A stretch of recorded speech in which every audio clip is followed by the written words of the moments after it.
presentation today. Let me commend the government of today for the bold step of putting together this summit.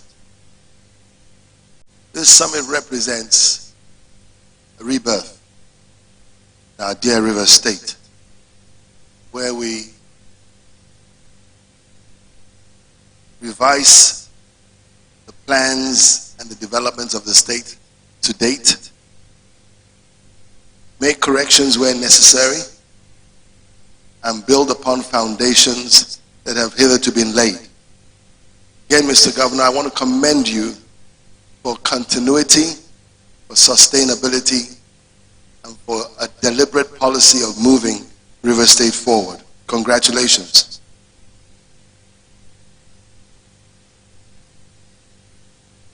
The benefit of a conference like this is that it goes beyond looking at River State as a political entity in our country, but also an economic one. We are contributing to the gross national product of the entire state. And part of the challenges we have in our country today is that we are too often seen as the states, that is, as political entities. But we don't realize that you've got to bring something to the table to be worthy of that. And so, in our summit, we'll be going through the various sectors of development, education, health, infrastructure, you name it, power. But more importantly and critically, the essence is to make each citizen of this state a productive entity. If we can fashion out policies that make every citizen of this state productive, then we've achieved the zenith. So each one of us brings something to the table. Each one of us is not reliant on another for his survival. We're all contributors. And when that happens, the state would have been able to create an economic base, because you have millions of people who are contributing and growing the economy of the state. And the social ramifications are incredible, because crime, whatever it is, all that diminishes with that. Your Excellency, this program is not going to end tomorrow. That's the formal part of it. I believe that think tanks will be put in place to address critical issues and come up with policies, because every sector of a state must have a policy that is driven, and you as the chief executive will ensure complete compliance with these policies and results achieved. So they are target-based policies, whether it's education, whether it's health, whether it's infrastructure. You have to make it happen, and I know that that is the zeal that you bring to the table. Several years ago, I went to Malaysia and I met with the then Prime Minister, Mahathir, and we were discussing extensively oil palm. The story is that they got their oil palm from Nigeria and they did something else with it. He asked me to meet with the Minister for Agriculture. When I went to see the minister, he told me he couldn't meet with me until the following week because he was busy. Now this sounded strange to me, because if the President or Prime Minister asks you to see one of his aides, of course you think you'll get immediate audience. But it wasn't so. And when I went back to the Prime Minister, he apologized and said he had, the minister had a report to submit before the end of the week. And that report would determine whether he had attained his targets. And if you don't attain your targets, 3 strikes, you're out. So he says, I don't fire ministers, they fire themselves. Now what that brought to the fore was that these are people that are result driven. And there are no sentiments. If we're going in this direction, we have to deliver. To retain such an officer when he's not delivering is clearly at the expense of the rest of the state. Now, we've got to look at where we have comparative advantage. And there's several, whether it's agriculture, industry, and all that. In preparing for this occasion, I realized one thing. We have probably in this state, more than any other state, the largest gas flares. And we are only utilizing 1%. In Nigeria, we only utilize 1% of our total gas reserves. And one of the most successful companies, one, in River State is the Indorama Petrochemical, which was formerly Eleme Petrochemical. But the amount of gas we flare is enough to sustain 170 of such factories in this state alone. I'm trying to bring to the fore the enormous resources that we sit upon. It's not a cliche when it's described as the treasure base of the nation. We've got to make this treasure work for all of us. And that is a challenge of this summit. Lately, we've been having a flurry of policies, mainly from the central bank, monetary policies and all that. These policies, to my mind, are driven by the urge to curb inflation and maintain an exchange rate that is what we call suitable to us. Now, I think we're going in the wrong direction nationally in that regard. I think emphasis actually should be on growth. So when we put interest rates so high, today if you go to a bank to borrow, you're not going to get money less than 35%. That is a disincentive to growth. I understand the challenges of inflation, but we've got to ask ourselves, which is more important, inflation or growth? I believe growth over a period will absorb inflation. Besides, there are so many other instruments to curb excess money in the system. With T-bills at over 22%, treasury bills at over 22%, I'm concerned because if a foreigner or foreign investor should bring about $100 million to invest in Nigeria's T-bills, at the end of the year, he or she would be going back with $122 million. Do we have the resources? What are we doing to sustain that high level of interest? So, if we keep on focusing on inflation, I think we may miss the ball. I think the focus should be more on growth, but trying to manage inflation at the same time. Let me share some stats also with us here, so that we can bring to the fore the challenges we have in Nigeria.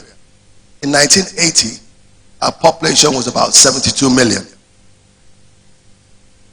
The 4 years between 79 and 83, when President Shagari was in charge, the budget averaged about $25 billion per year. 44 years after, our population is approximately 230 million. Our budget, national budget that is 19 billion. We have shrunk economically, but in terms of human resource, we have grown astronomically. Then you begin to understand the various challenges that we have, whether it is banditry, kidnap, all the ills of society can be seen by this figure.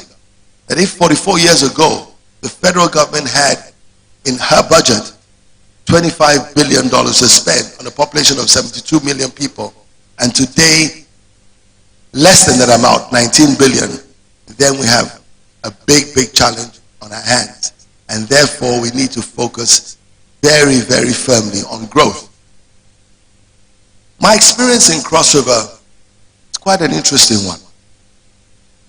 We realized that we were the poor cousins in this Niger Delta business. I think it's Edo and Cross River that are the poor cousins. In between, we had the wealthier cousins, the Akwa Ibom, Rivers, Delta, and Bayelsa. So our strategy was simple. We don't have oil, we don't have the resources that we have, but if we create an environment where they will come and spend their money in Cross River State, I think we could also, part of the oil will rub on us. So that was the context of the tourism policy we pursued, to ensure that our neighbors, the Niger Delta, would spend those vast sums of money that they will be making in Cross River State. Did it succeed? Largely. The beauty of it is that in tourism, the money goes directly to the people, and you're therefore able to have taxable entities, people who have earned an income. And I'd like to share a story, a brief one, of a family. This was 2008. I was seeing off a friend at the airport, and a lady walks up to me, an elderly lady, and says that she would like to thank me. And I'm like, thank you, but what are you thanking me for? She said, she beckoned on her husband to come along and said they have a story to tell. Basically it was this. He was a retired permanent secretary. He thought it was quite infantile for us to be talking about tourism in Nigeria. He was owing a lot of money because he had bought the house he had lived in.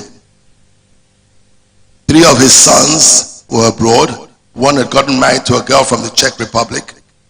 And they had furnished the house to receive their new in-law from the Czech Republic. Then lastly, some flight arrangements, everything had to be cancelled. You know, civil servants don't like owing money. So he was in debt. And of course, blamed his wife for all this. You are the one that made me spend. You know how we do. When we have to blame it on someone. He blamed his wife for everything.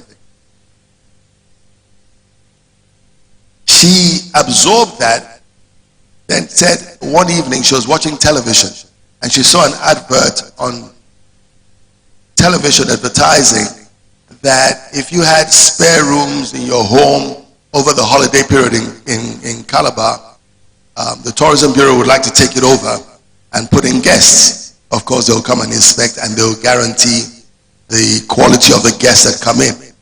It's what they call Airbnb or something like that now.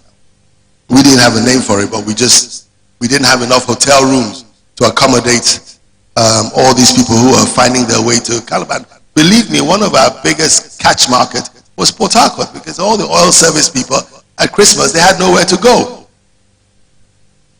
So she waited for her husband to be out of the house. He was an avid golfer. When he went off to the golf course, and you know golf is quite addictive. When they go in the morning, they don't come back till evening.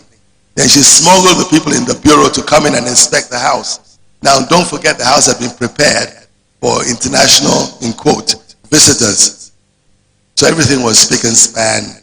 The generator was working. There was electricity. The water system was good. And they got 3 executives from oil service companies in Port Harcourt. Each one was going to pay 50,000, if I recall, 40 or 50,000 per room. There were 3 rooms available in the house, and the master bedroom that was meant to host a couple was going to pay 60. So all told, they were going to make about 120, 130 million, 1,000 naira a day. Now, the man was owing about 1.2 million naira, but this is 2006 or 2007, and 1.2 million naira was scary for him.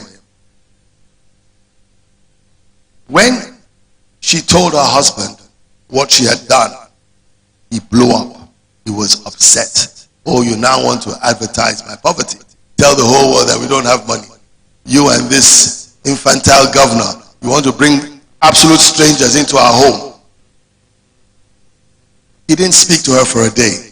But later on he called her and said, hey, by the way, how much are they willing to pay? When the figures were shared, he kept quiet. He said, hey, if you want to embarrass me, go ahead and embarrass me. Whatever you want to do, go and do. And the shame is ours. Later on, these guests came. They spent about 21 days. And they were decent because we checked them out. But in conclusion, This man made almost 2 million naira from this, or 2 point something million, after we took our tax, because they pay to the bureau, and the bureau pays the family. After we took our tax from them, he made a profit. So he quickly calls his sons in Europe and says, Christmas is no longer available for you people to come and visit. You can come in Easter or any time of the year, but Christmas is a no deal. The point here is that we are so blessed as a people. Maybe I should put it another way. We are so indulged by nature as a people. The environment, the climate, resource we sit under, or we sit above, we really don't even know how much we have. Then you can understand why there was a scramble for Africa in 1884.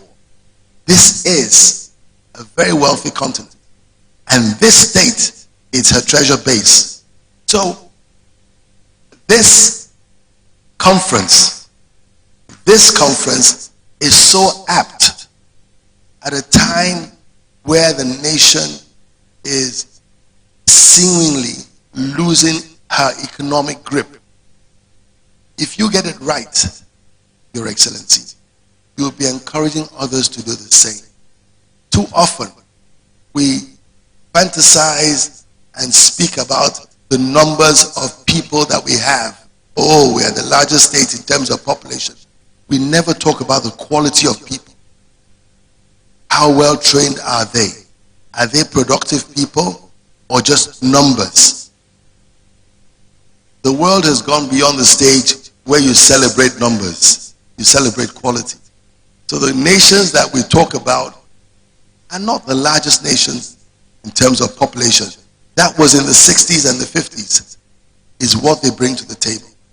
And I believe that this summit, after all this is done, we will sit back, we would craft policies for each and every sector of endeavor in this state, so that we would have truly not just a treasure base, but a front runner. You have all that it takes. You have the capital, you have the resources, human that is, and you have something that is very unique. You're calm. I thank you.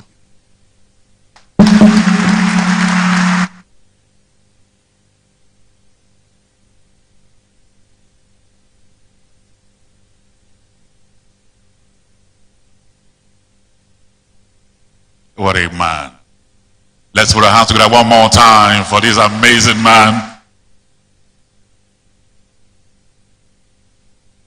You know, Your Excellency, while he was talking, I was seeing similarities between the two of you.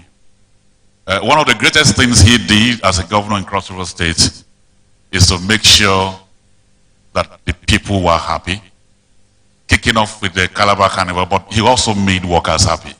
I understand, coming in here, that civil servants promotion that has been on stagnation for 10 years, you have started it. Gratuity and pensions, those who serve the state with blood, sweat and tears, now tired and old, they are now happy. But you are not restricting it to the civil service. And so there is a revolving fund of over 4 billion to over 3,000 businesses. 20,000 housing units. The Calabar Road is there. But where am I going to? It's an invitation to the private sector. That as you come into River State to synergize, to collaborate, to network, and do business, be rest assured that the people of River State are happy and they welcome you. I'd like to welcome the representative of the director DSS in River State here, Ozidi Ombe Ebidede Rowlands. You're welcome. You're welcome. So very quickly, we will move on to the goodwill messages that we have, and we'll be kicking off with the former Executive Vice President Upstream of NMPC Limited, Engineer Adoke Tombimie, OON, Fellow, Nigerian Society of Engineers.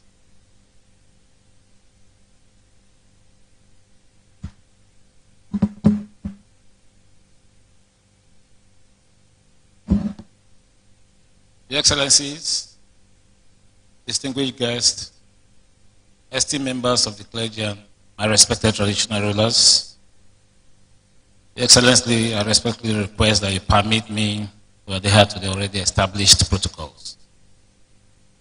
Your Excellency, sir, I must applaud you for being forward-thinking in hosting this strategic meeting, as well as expectant that the outcome would provide a veritable ground in actualizing the objective of diversification.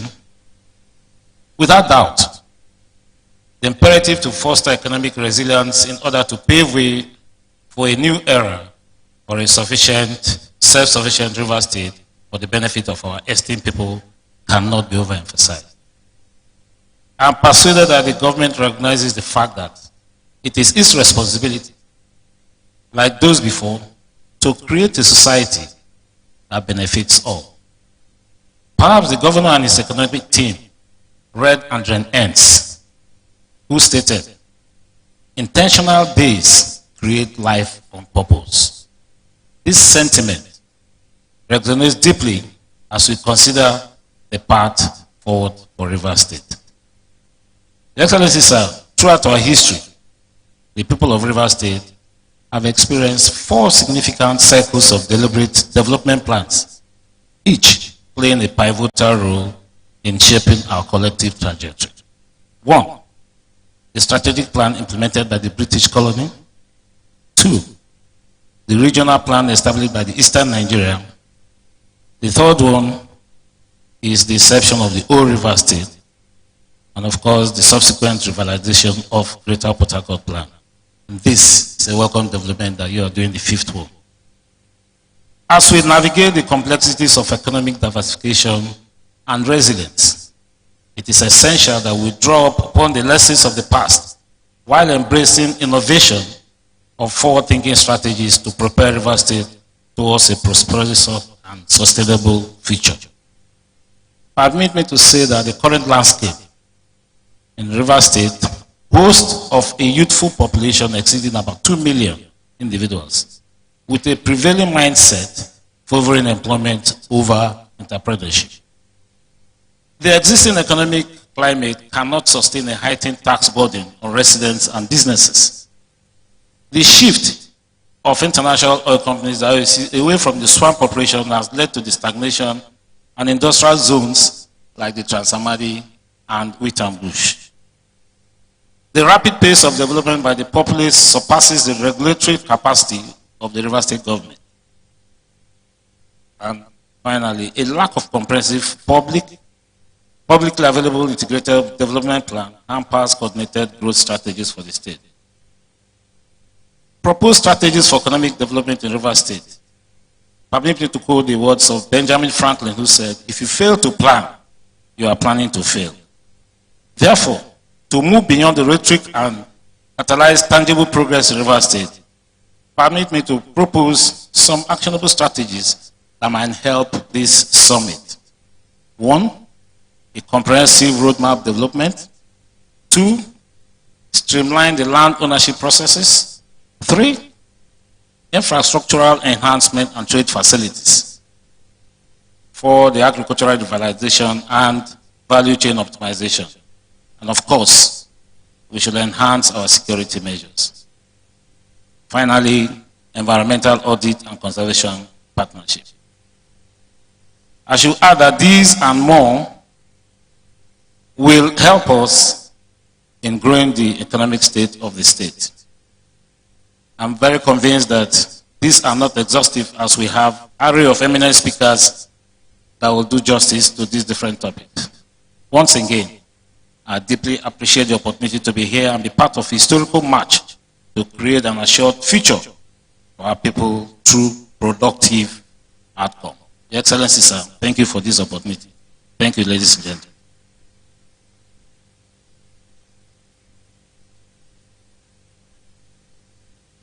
Thank you very much, sir. Your Excellencies, very distinguished ladies and gentlemen, I'd like to invite for the next goodwill message the Chief Judge of Rivers State, Honorable Justice Simeon Chibuzo Amadi. You're welcome, sir. Thank you.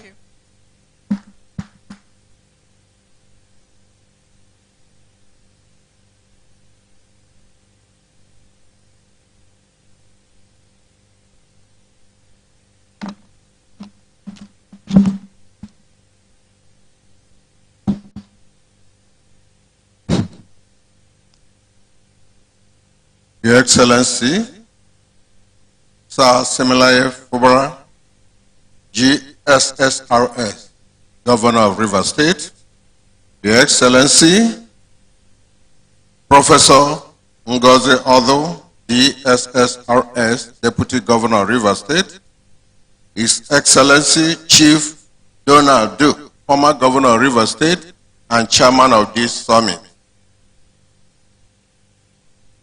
At this juncture, I seek your leave to stand on the existing protocols as laid out by the lead anchor of this summit. Your Excellency, permit me at this stage to stand on the existing protocols. Your Excellency and distinguished guests, I feel honored and consider it a great privilege to be invited as a special guest and to deliver a goodwill message at this summit. I'm pleased to be here, Your Excellency. The theme of this summit, Rivers Emerge, Advancing Pathways to Economic Growth and Sustainability, is apt in all ramifications and captures the mood of the current administration in the state.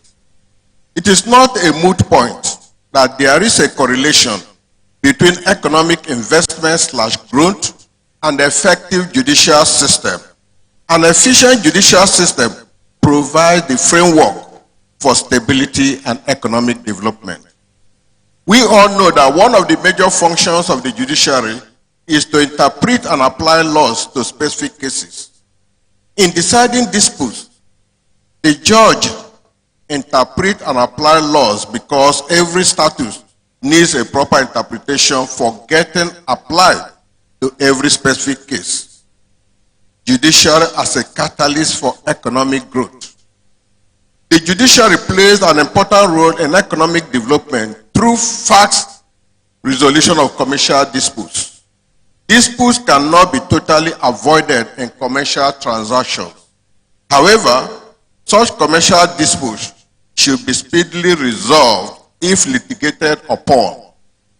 In the success words of a solicitor and arbitrator, Imidaye Adewoye, 2021, he opened, I quote, where disputes arise, the mechanism available for their speedy and just resolution is usually a factor that investors watch out for before investing in any country. Investors will typically consider the forum for resolution of commercial dispute in the jurisdiction where he is intending to invest. He saw that can ensure that justice is not only served, but that the winner of the dispute can easily enjoy the fruits of the resolution speedily, unquote.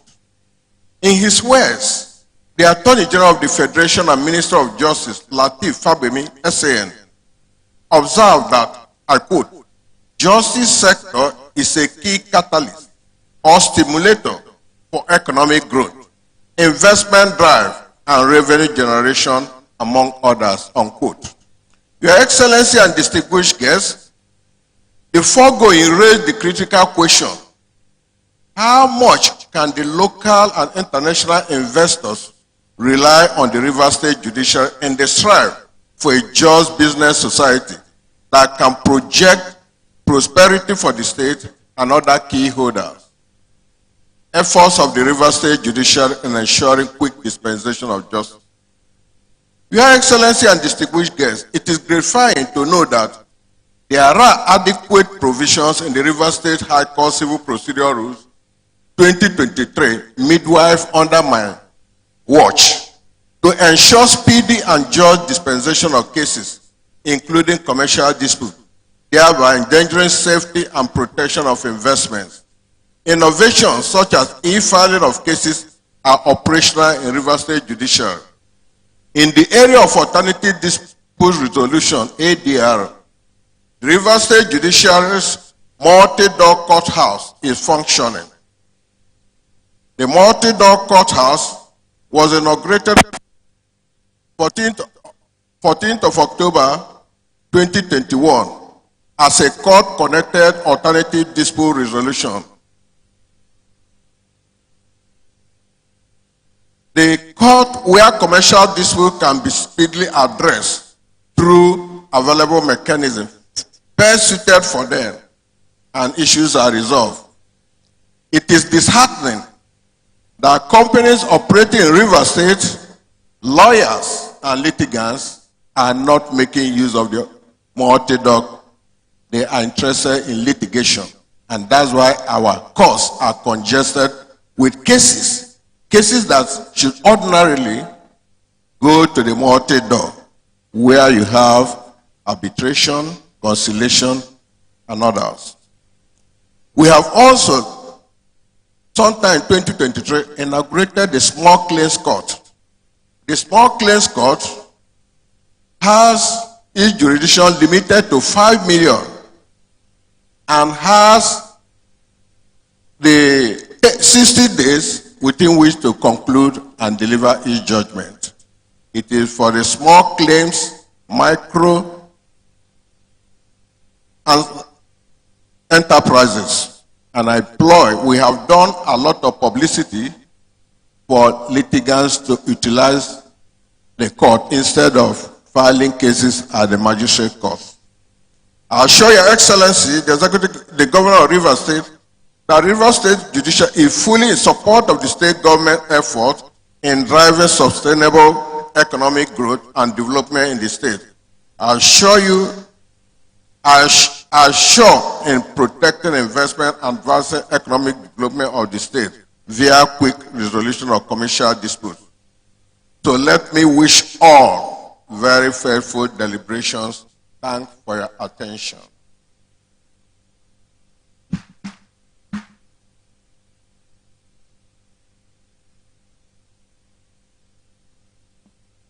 Your Excellencies, distinguished ladies and gentlemen, to give his goodwill message, may I respectfully invite the Speaker, River State House of Assembly, the Right Honorable Victor Okojumbo.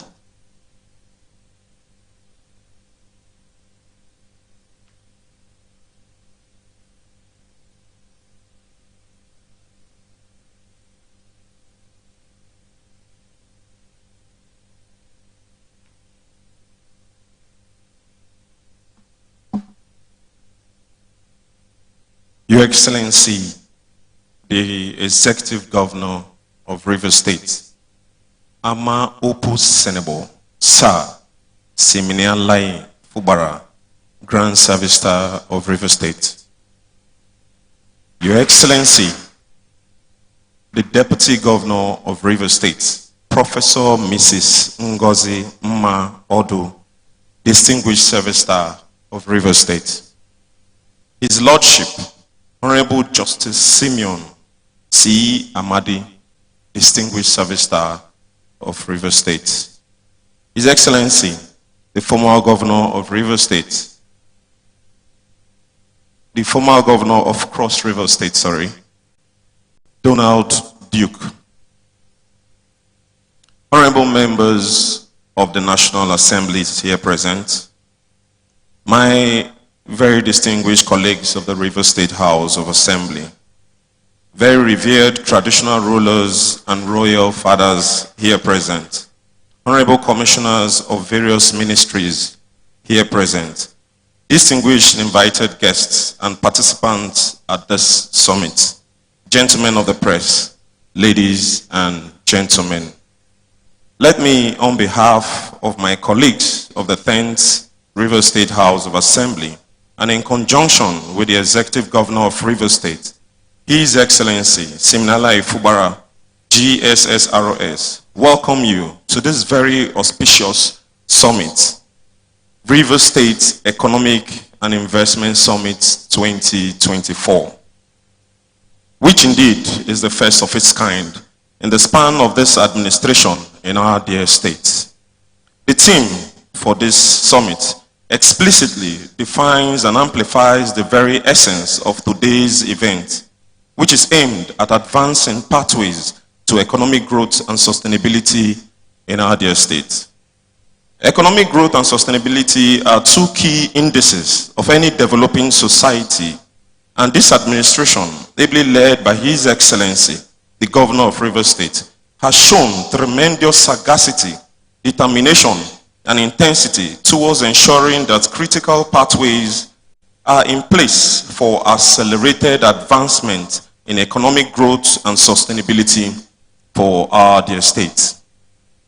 And this is not just rhetorics, for the years of rhetorics are gone.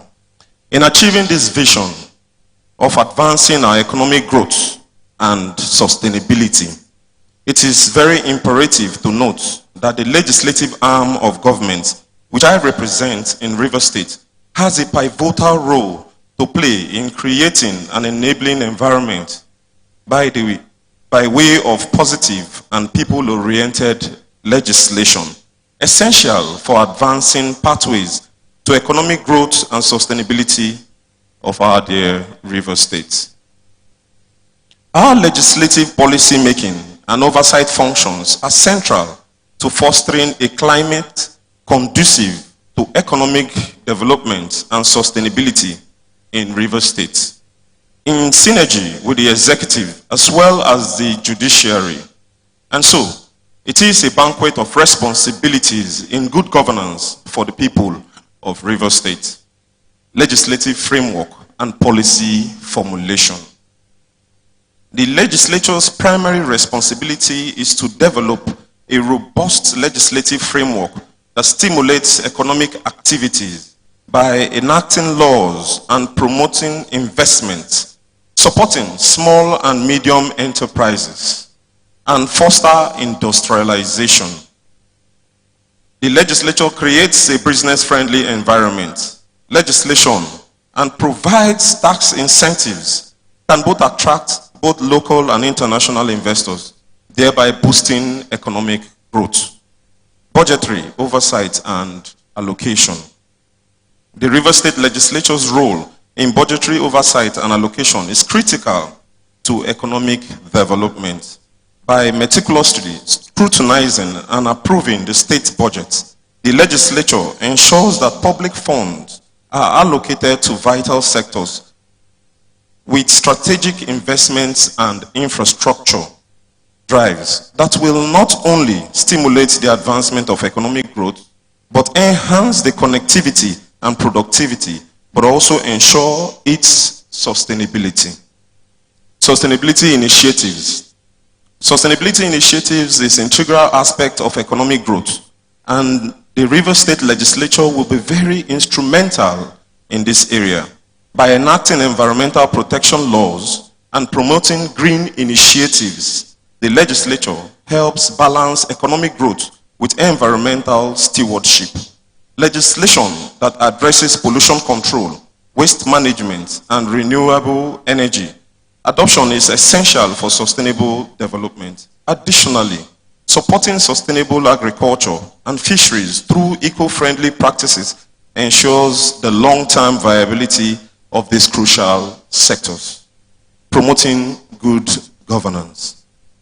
The legislature's oversight functions ensure good governance by holding the executives accountable on behalf of the good people of Rivers State.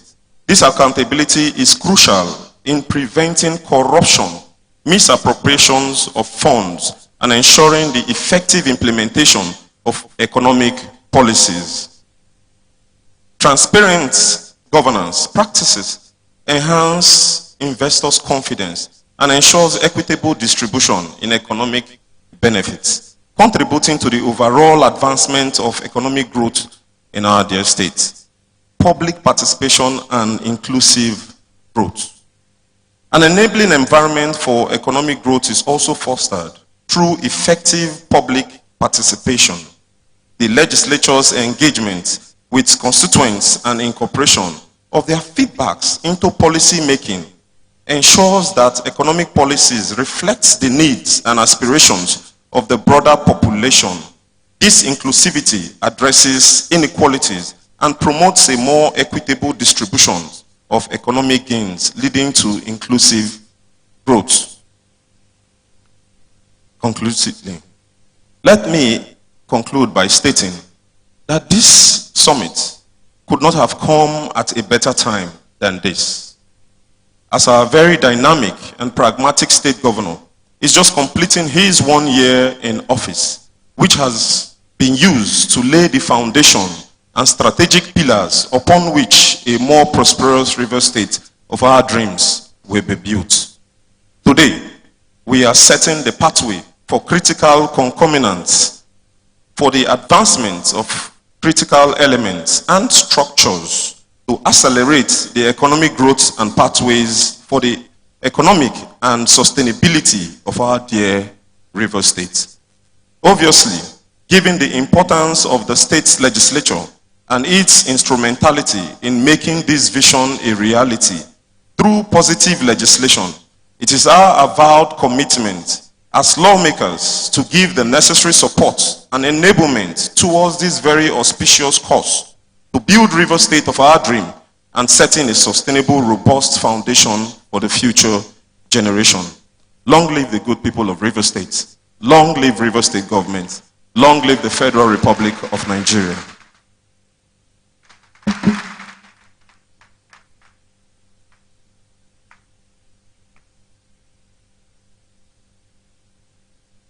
Thank you very much, Mr. Speaker. At this juncture, ladies and gentlemen, I would like to invite the representative of the Governor of Bayelsa State, Senator Doye Diri. He's been represented by the Secretary to the State Government, Mr. Nimi Bofa Ayawe. Could you please come on stage for your remarks, sir? Thank you.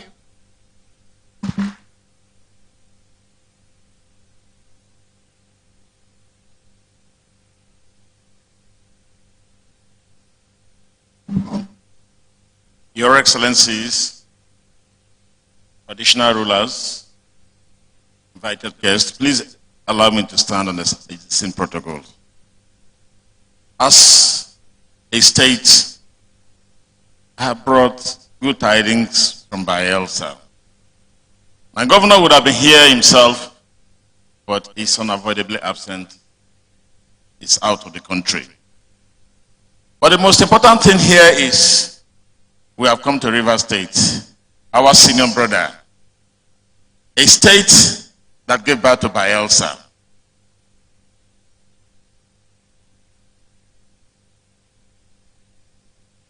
As states strive to find a pathway for economic development and growth, and the challenging times we found ourselves today, this economic summit is very apt. Knowing very well that when River State is ebullient and affluent, Bayelsa State will rub off.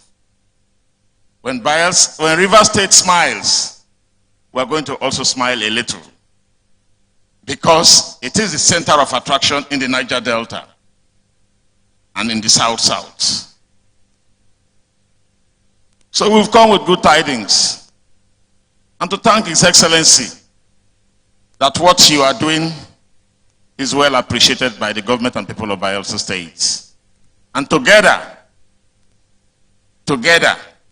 we'll continue to forge partnerships that will help and strengthen frontiers for our two states. Once again, thank you for this summit, and thank you for being a big brother. Thank you very much.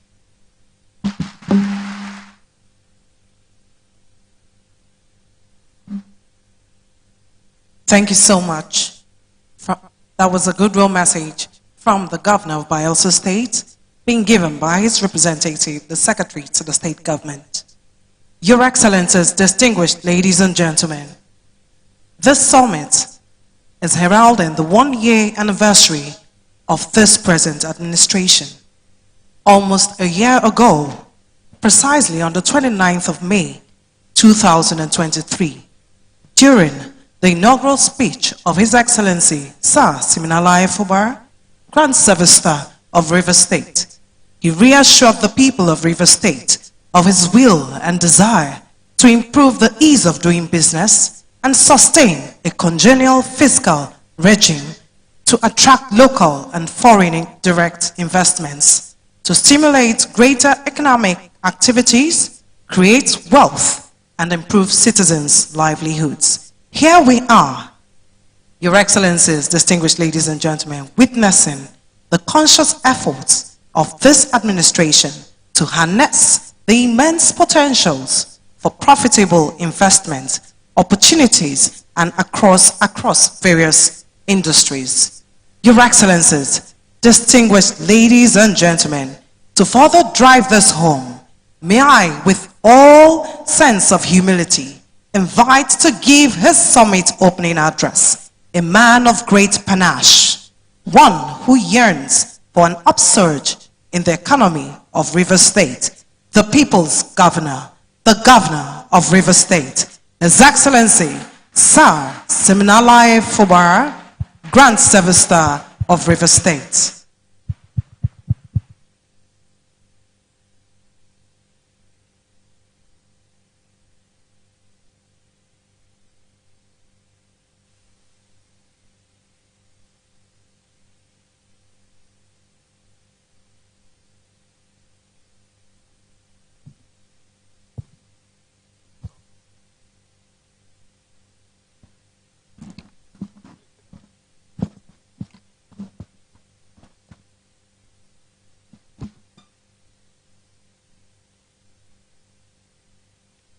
Your Excellency,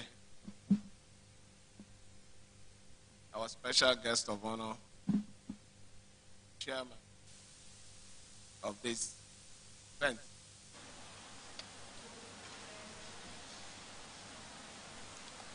Your Excellency,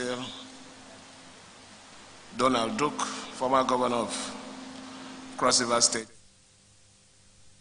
Your Excellency, the Deputy Governor Rivers State,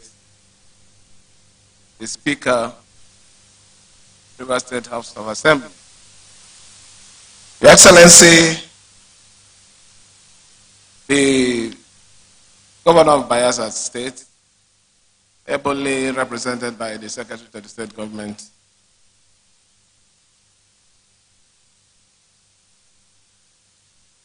His Lordship, Honorable Justice Simeon Amadi, Chief Judge of Rivers State, and your brother judges that are here, members of the State Executive Council,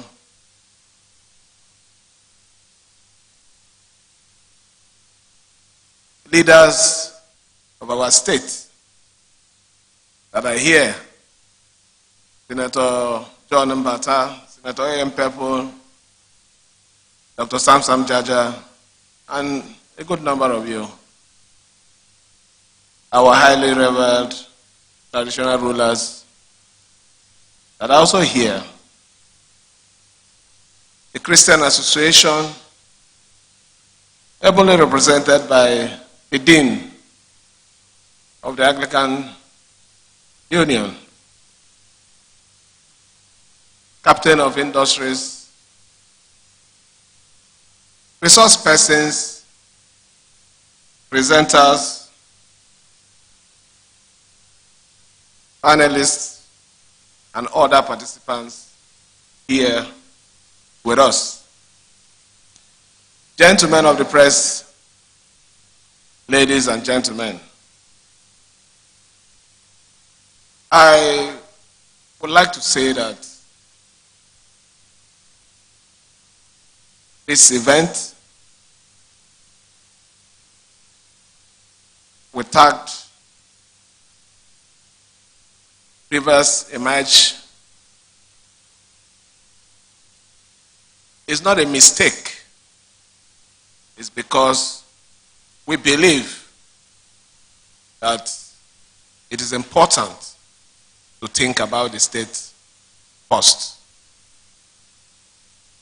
The development of this state is the most important thing. It's not the political rivalry. after politics, we must have a base. And that base is our state. And that base is when there is development in the state, that is the major interest for political struggle. If a state is not viable, I don't think there will be any need for struggle. So I want to say thank you to the organizers who took all the pains, convinced me that at this point in the life of our dear state, there is need to assure investors that Rivers State is safe and prepared to welcome investors in our dear state.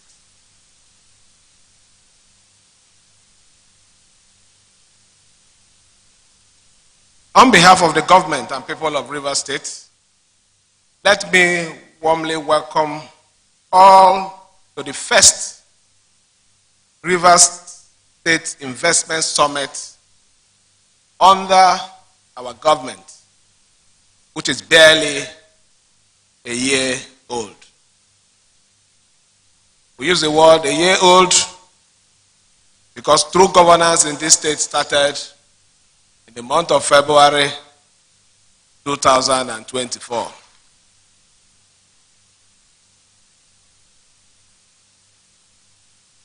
I wish to especially welcome the chairman of today's event, my dear elder brother and friend, His Excellency Donald Duke, the former governor of Cross River State, and all other brother governors that are here. At least Bayelsa is here, represented properly.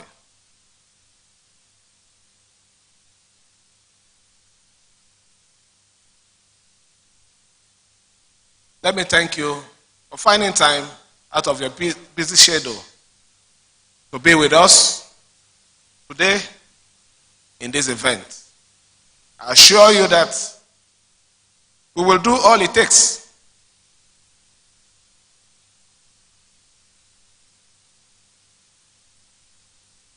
to reciprocate this kind gesture. And we're not going to take your presence here for granted. Let me also welcome the special guest speaker for today, Professor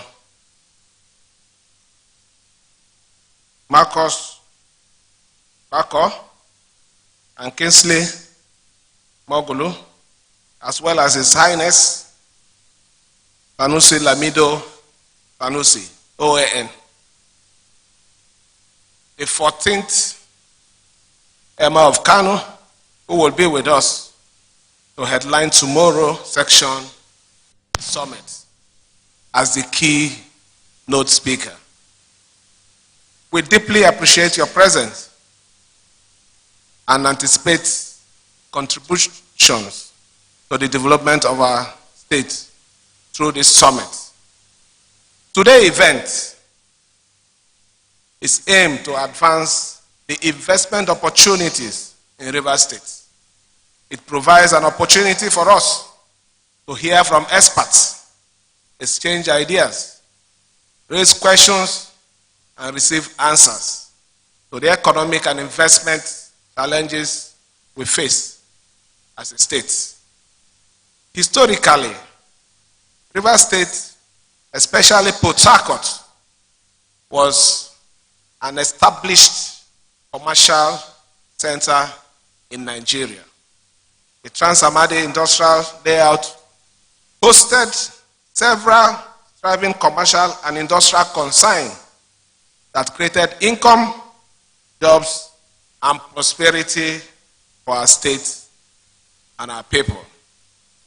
Sadly, all these are now history, as most of these industrial ventures in that estate has either closed shop or become moribund. The industrial estate is now characterized by abandoned factory buildings and warehouses. We have since lost our rating as one of the industrialized states competitive as a preferred destination for domestic and foreign direct investment, resulting in the continual posting of low economic growth, high unemployment rates, and low development. For decades, the Rivers State government had continued to depend more on allocation from the federation account to fund its expenditures because tax revenue had remained low due to low investment and economic growth. For us, building a resilient, robust, and diversified economy hold the key to sustainable peace, security, and progress of our state, and the spiritual, social, and physical well-being of our people.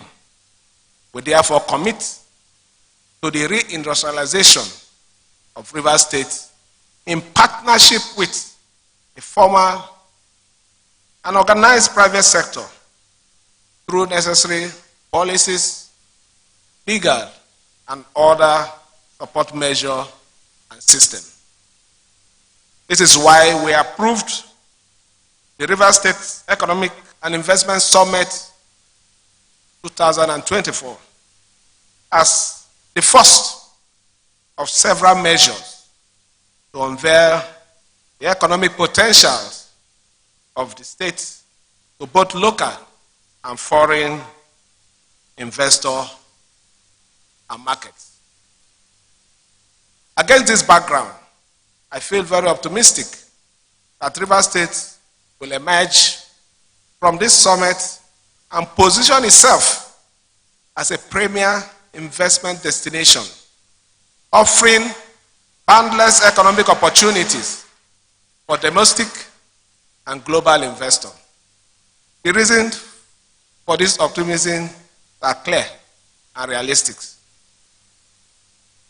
The chairman of this occasion did mention the potential in gas untapped.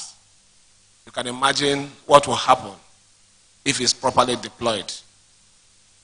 As a state, the state is blessed with numerous human and natural resources, including oil and gas, fertile soil, solid mineral, and extensive coastal line with great water bodies. The state is the center point of the oil and gas industry in West Africa. We account for over 40% of crude oil production onshore in the country and 100% of liquefied gas that the country exports. The state is also the second largest economy in Nigeria, and with a nominal GDP of over $28.4 billion. You know what it means? We have the heart, the economic heart of the country. The state economy ranks in the top 25 economies in Africa, comparable to the countries like Botswana, Rwanda, and Gabon. The state has relatively robust infrastructure, including good roads, 2 seaports, 1 international airport, and a free trade zone, with a population of over 7 million indigenous, diverse, educated, highly hospitable people, and a business-friendly environment. The state stands at the center of diverse economic opportunity. Your Excellencies, distinguished guests, Rivers State provides several investment opportunities across diverse sectors of our economy, including oil and gas, agriculture, agro-processing, manufacturing, hospitality, and tourism, education, ICT, healthcare, infrastructural development, glass products, and garment production, and power generation, transmission, just to mention the few. With over 40% of fertile, cultivatable landmass, Rivers State has the potential to make a significant contribution to the national food security with commercial investments in mechanized agriculture and agro-processing industrial value chain. Several state-owned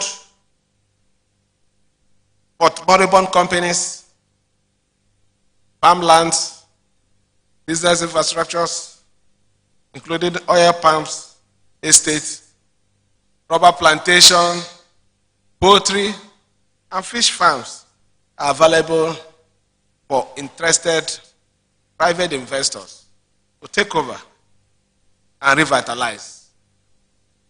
Additionally, Rivers State presents a lucrative opportunity for commercial production of high-value cash crop for export markets. Given this advantage and many other attractive opportunities, the economy of Rivers State has great potential for serious-minded investors to tap into, exploit, and be rewarded with a huge profit and lucrative return on investment. Since assuming office, we have prioritized peace and security and focused on growing our economy through partnership and collaboration in line with our belief that it is in private sector, not the state government, that growth can be achieved, job can be created, guarantee wealth and prosperity of our people will be assured. Our commitment is to make Rivers State the best place in this country to invest and do business by creating a vibrant, investor-friendly business environment and improving the ease of doing business to boost investors' interest and confidence in our dear state. We have already implemented certain policy, initiative, and reform, including prompt allocation and issuance of land titles and certificate of occupancy to prospective investors, and a memorandum to state tax. Oh, okay, let me take that again, sorry. And a monorail on the state tax and levy on new businesses. We're also working on the harmonization of the state and local government tax to eliminate double taxation and the imposition of multiple levy on investors. 2 weeks ago, we launched the first 4 billion Naira matching fund loan with the Bank of Industry for small, micro, and medium-scale businesses to drive financial inclusion and enhance the growth and development of support and to support those businesses to grow our economy, create jobs and wealth for our people. Furthermore, we have also approved the establishment of the Rivers State Investment Promotion Agency to provide a one-stop shop investment services and facilitate the investors who are interested to come into our state to do business with ease. In the first year of our administration, we received appreciable number of expression of interest from local and foreign investors to invest in diverse sectors of our economy, including agriculture, real estate, power generation, and manufacturing. We have signed a development agreement with TAF Nigeria Limited for the construction of 20 mixed housing in the greater Port Harcourt city. We signed another development with Gosh Nigeria Limited for the construction of an international spare parts market. The state government provided hundreds of land as its equity, and work has started in those sites. Apache Aluminium LLC of America has started the acquisition of land to establish a multi-billion naira aluminium rolling mill in the Ogoni axis of Rivers State. We have opened discussion with an Israeli company in developing our huge agricultural potential, including reviving abandoned agricultural projects and infrastructure, such as the Rivers State Songhai, the school to land farm, the fish farm, the feed mills, oil palm estates, and poultry farm across the states. We have earmarked about $10 million for this project for this fiscal year.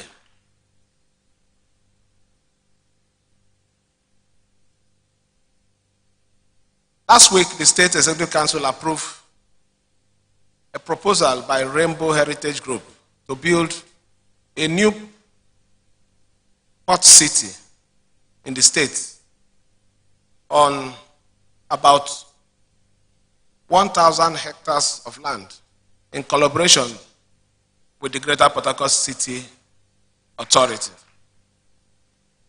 We have also concluded arrangements for the signing of a memorandum of understanding with Planet One Holding Limited of Dubai for a $10 million mangrove forest conservation and carbon capture project under private-public partnership arrangements.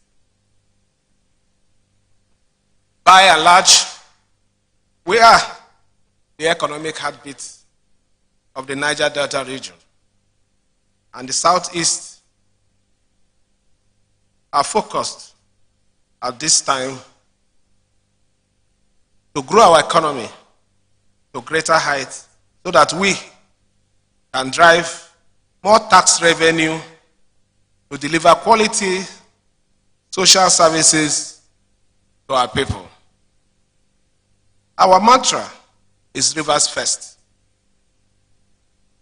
Our covenants and commitments are to serve our people to the best of our ability with compassion, honesty, and responsibility. I assure you all that our intentions are right. Our commitments are unwavering. With the collaboration and support of all, we will collectively harness the economic potential of Rivers State to achieve considerably high and sustainable economic growth and prosperity in the coming decades and build a brighter future for our children and grandchildren. As the saying goes, and I quote, "When there is light, there is hope. When there is light, there is strength. When you can see into the future, you can muster up enough strength to hold on a day." Therefore, as we embark on this collective journey to economic prosperity, I call on all to join us to invest in the social and economic greatness of our state and secure the future for us and the next generation. We are happy with the quality of our attendance at this summit and confident that in the end, it will galvanize more investment deals in the state. Finally, I express my warm wishes on behalf of the government and people of the state, to the consultants, to the speakers, panelists, and all participants, and organizers for a fruitful and productive summit. While wishing you a pleasant stay in Rivers State, I wish to assure you that we will reach out to all stakeholders to materialize the outcome and recommendation of this summit. On this note, I am pleased to declare the Rivers State Economic and Investment Summit 2024 open. And please, take note that Rivers State is open to business. And not just one business, a lot of businesses. Thank you, and may God bless you all.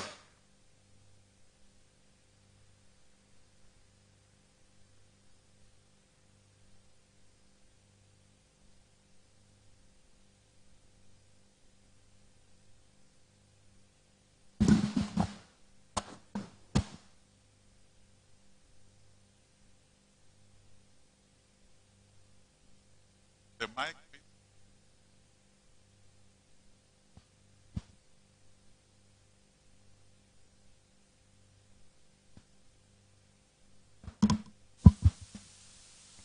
Thank you, Your Excellency. Please, shall we put our hands together for His Excellency, the Governor of Rivers State? Thank you very much. Thank you. And he made it very clear. Rivers State is open for business in diverse sectors. Let me also say this, that after our keynote speech, the cultural troop will cool down. And the reason being that Rivers State is also very strong in entertainment. So you have opportunity for investment in entertainment. You have a state that has the likes of Hilda Dokubo, Basoch Taria Jr., Sabinus, Yibo Koko, Tonto Dike, and Sam Dede is also strong in entertainment. Your Excellencies, distinguished ladies and gentlemen, to deliver the keynote address is a man that one person once said that if you have him in your team is made. He's a political science economist. He's once served as Deputy Governor of the Central Bank of Nigeria, a consummate professional, hardworking, productive, and a great team player. He has vast knowledge. Even in his days in the United Nations, he traversed 5 continents, which makes him a true internationalist. Please join me as I welcome here Professor Kingsley Moghalu, our keynote speaker.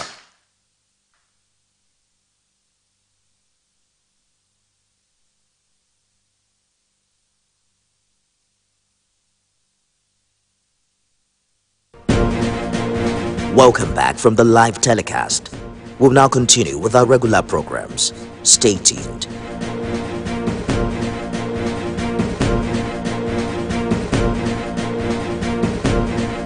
Fear doesn't occur at the canvas, it shows in the canvas. It shows the conation of raw earthen material slabbed, stroked and molded at a pace provided by the doubt and fear. Every move way in the struggle of one to the other, merging the past to the present, brushstrokes of colors seen but not known, For when the wailing stops, the pieces settle down in abject beauty erected for a century of a century. Speaking, advocating, protesting as the arts are meant to be.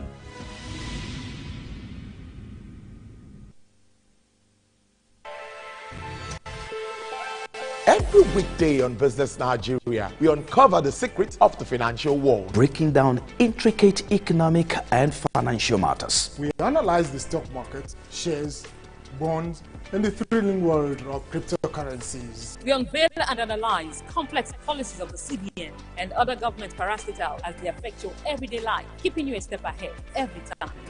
Okay, this is good. Facts matter. Our team dives deep to separate facts from popular opinion. We simplify complex government policies as it impacts your everyday life, helping you navigate the ever-changing financial landscape. Watch Business Nigeria every weekday at 2 p.m. only on TVC News. First with breaking news.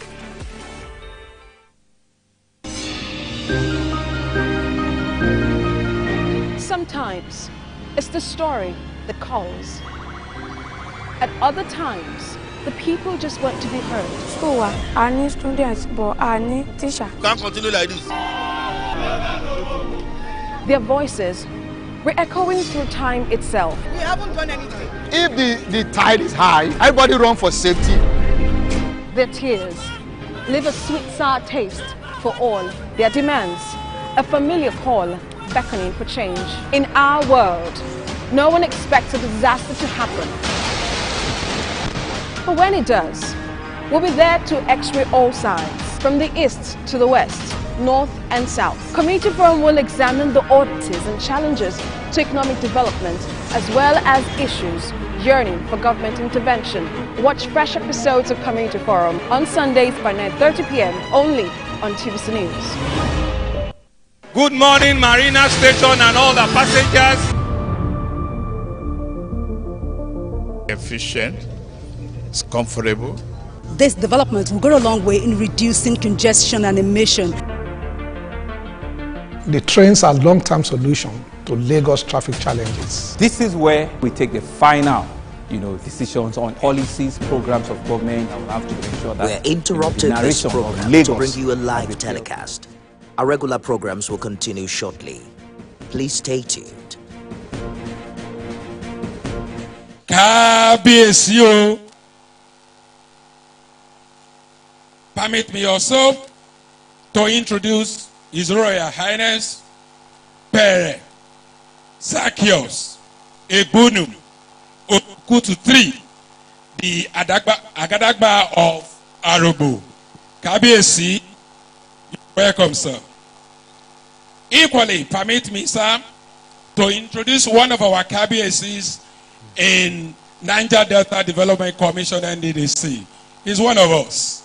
His name is Obafemi Odoka, the Odoka of Ogbaru Kingdom. I think he's the acting chairman of Trustcom. KBSC, you are welcome. Permit me also, His Royal Majesty Oba Frederick Oladele Akimoyi, the Rungberuwa of Oderinje. The host is our host. KBSC, where we are now, belongs to Oderinje in Okitipopa local government. KBSC, you are welcome, and we thank you for coming. Yes. We thank you for hosting us. Yes. We thank you for the peace we enjoy. Thank you. God bless you.